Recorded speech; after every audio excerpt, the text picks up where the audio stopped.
You are absolutely been convinced to think a certain way, and there is an entity or group of entities that are guiding that thinking for you. And you're a pawn and a puppet, and you don't know it.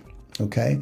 The only way we can liberate our minds is when we understand who is the one trying to do the enslaving. Yeah. And that's where the scriptures come in. Okay.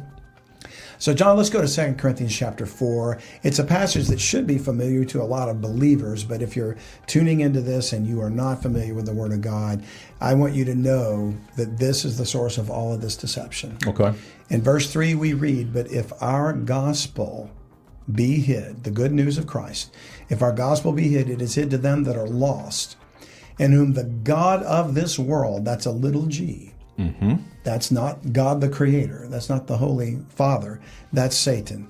"The God of this world hath blinded the minds of them which believe not, lest the light of the glorious gospel of Christ, who is the image of God, should shine unto them." So the first thing we need to understand, Satan blinds minds. Yeah. And he's going to use whatever devices he needs to. And that means that mind control is at the very essence of his deception. This tactic has been used for thousands of years, and ultimately what he's trying to do is prevent people from seeing the truth of the gospel. Let me ask you a question about this verse real quick. Or these verses, right? It says, "In whom the God of this world hath blinded the minds of them which believe not." Which says that you've had a choice on whether or not to believe, and you chose not to believe. So now you are open to having your mind blinded. Is that a good interpretation, or is that kind of out there? No, I would agree. Because someone who has not, in their mind, sat down and gone, do I believe in the finished work of Christ, or that the Bible is true? Yes or no, right? If they haven't done that, then their mind cannot be blinded yet. Here. Or has not been blinded by Satan. Let's say they grew up never hearing the gospel. Exactly. Maybe it was a Muslim community or Sure. a Shinto or whatever. They don't know anything about it. They're not lost by definition. They don't know the truth, and there could be some mind control going on. Sure. Through indoctrination or whatever.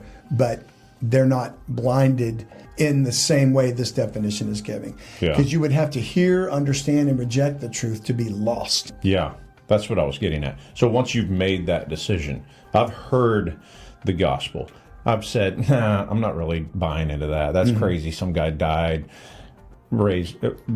came up from the dead, right? And then ascended into heaven. That's too far. And then they just reject the gospel, right? Yeah.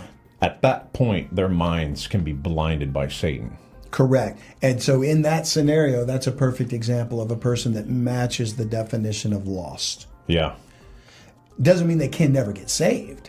Agree. It just means that right now they're under his control. It's going to be harder for them to get saved because they're going to have to wake up from the fog that he puts over them, whatever it may be, right? The blinding. Yes. So regardless of whether it's the blinding of Satan or the indoctrination of some false ideology, if you're, whether through ignorance or rejection, there's a need there to reach that person. Yeah. And there's a need to break the mind control.